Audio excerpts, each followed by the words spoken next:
तो cell part 2 शुरू करते हैं। Cell part 2। अब इसमें हम पढ़ेंगे वैक्यूल के बारे में, थोड़ा जानते हैं।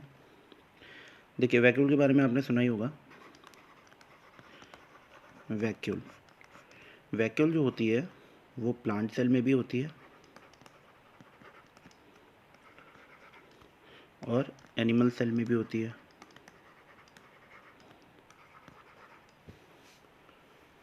प्लांट सेल के जो वैक्यूल होते हैं वो लार्ज सेंट्रल वैक्यूल होते हैं,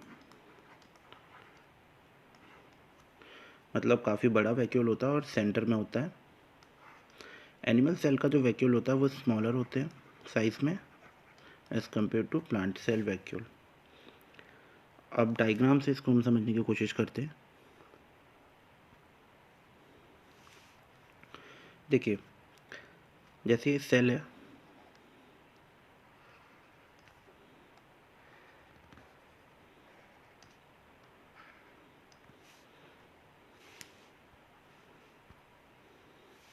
ये प्लांट सेल बना रहा हूँ मैं, जिसमें 2 लेयर होती हैं, सेल वॉल और प्लाज्मा मेम्ब्रेन।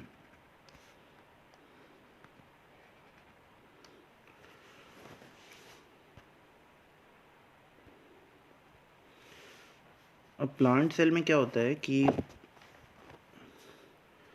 एक बड़ा सा वैक्यूल होता है जो कि सेंटर में होता है,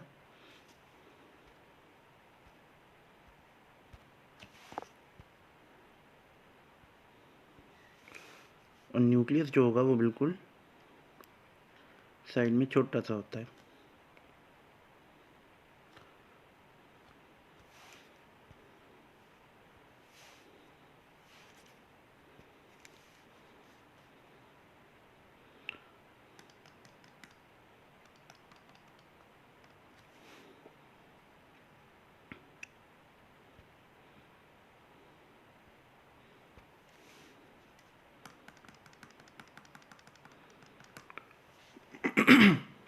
अब देखिए, ये हो गया हमारा प्लांट सेल।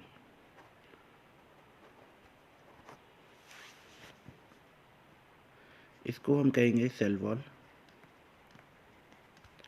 ये हम अंदर वाली लेयर हमारी हो जाती है प्लाज्मा मेम्ब्रेन। इसे कहेंगे न्यूक्लियस।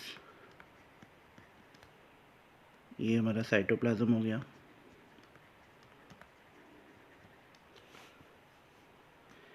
अब जानने वाली बात यह है कि वैक्यूल जो होती है हमारी ये लार्ज होती है, सेंटर में होती है, इसलिए हम लार्ज सेंट्रल वैक्यूल बोलेंगे इसे।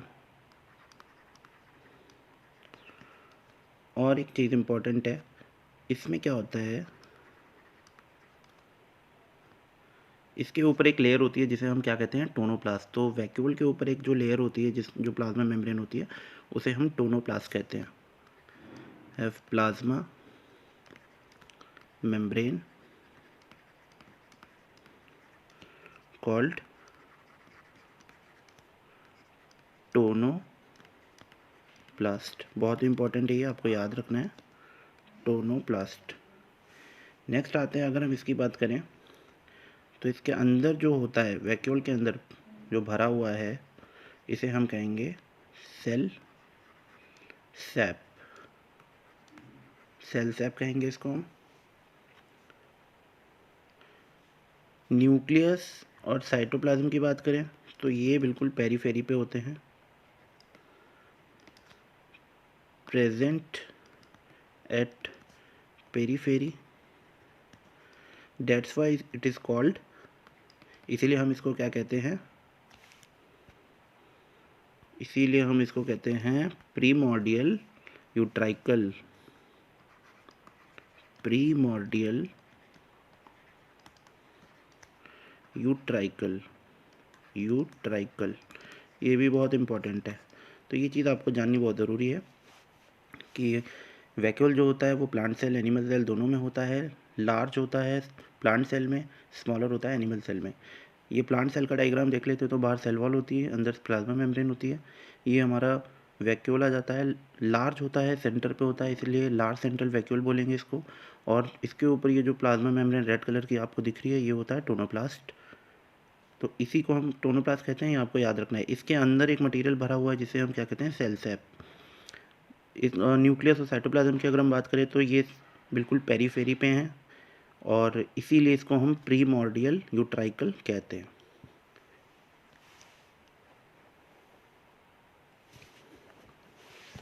अब हम कुछ इम्पोर्टेंट टर्म्स को देखेंगे और उन्हें जानेंगे कि वो क्या क्या होता है। सबसे पहले आते हैं प्रोटोप्लास्ट।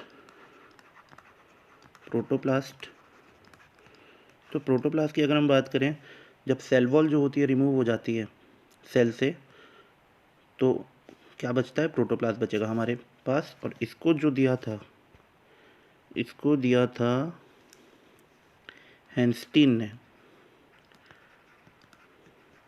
हैंस्टीन ने इसको दिया था, बताया था इसके बारे में 1880 में। कहाँ कहाँ प्रेजेंट होती है, present in plants, bacteria, algae, fungi, यहाँ पर प्रोटोप्लास्ट आपको मिलेगा। नेक्स्ट हम बात करेंगे टोनोप्लास्ट की। तो जो टोनोप्लास्ट होता है,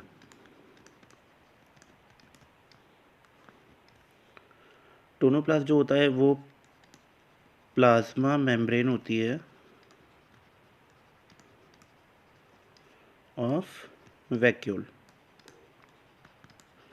प्लीज़ लाइक और सब्सक्राइब कर देना चैनल को, क्योंकि मैंने नया चैनल बनाया और मैं चाहता हूँ खूब सारे लाइक और सब्सक्राइब आएँ और बच्चे मेरे से जुड़ें और बच्चे पढ़ें। और मैं पूरी कोशिश करूँगा कि जो मैं पढ़ाऊँ वो पेपर में आपको मिलेगा क्वेश्चन की फॉर्म में। नेक्स्ट होते हैं मीटोप्लास्ट का, आपने सुना होगा, माइटो बोल लो या मीटो बोल लो। मीटोप्लास्ट के बारे में देखते हैं। तो मीटोप्लास्ट जो होती है वो आउटर माइटोकॉन्ड्रियल मेम्ब्रेन को जब हम रिमूव कर देते हैं तब हमारे पास क्या मिलता है, हमें मीटोप्लास्ट। जैसे कि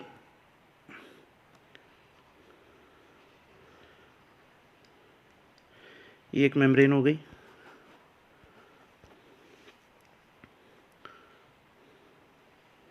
चलो अलग से बना के दिखाता हूँ मैं आपको।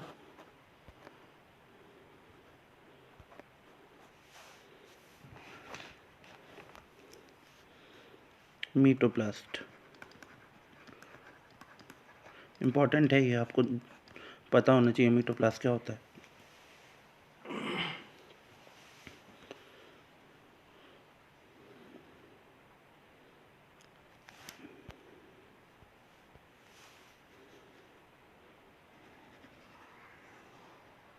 ये है हमारी आउटर माइटोकॉन्ड्रियल मेम्ब्रेन।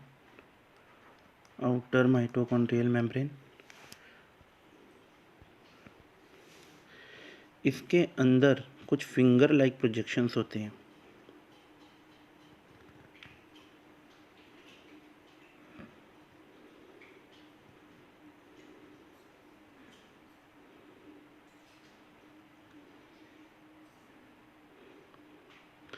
इस तरह से बने होते हैं। ये अंदर वाली जो लेयर होती है इसे हम कहते हैं inner mitochondrial membrane.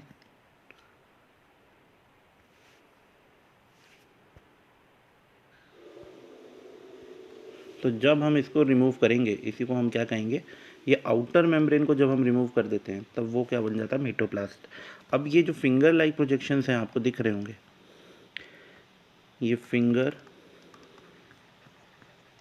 Like projections जो हैं, फिंगर लाइक प्रोजेक्शंस की अगर हम बात करें तो इनको कहते हैं हम क्रिस्टी।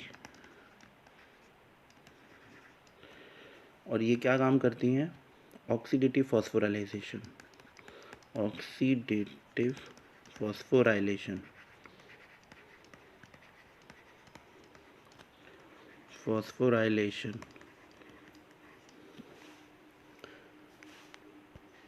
तो मीटोप्लास्ट भी हो गया। अब हम पढ़ेंगे काइनेटोप्लास्ट के बारे में।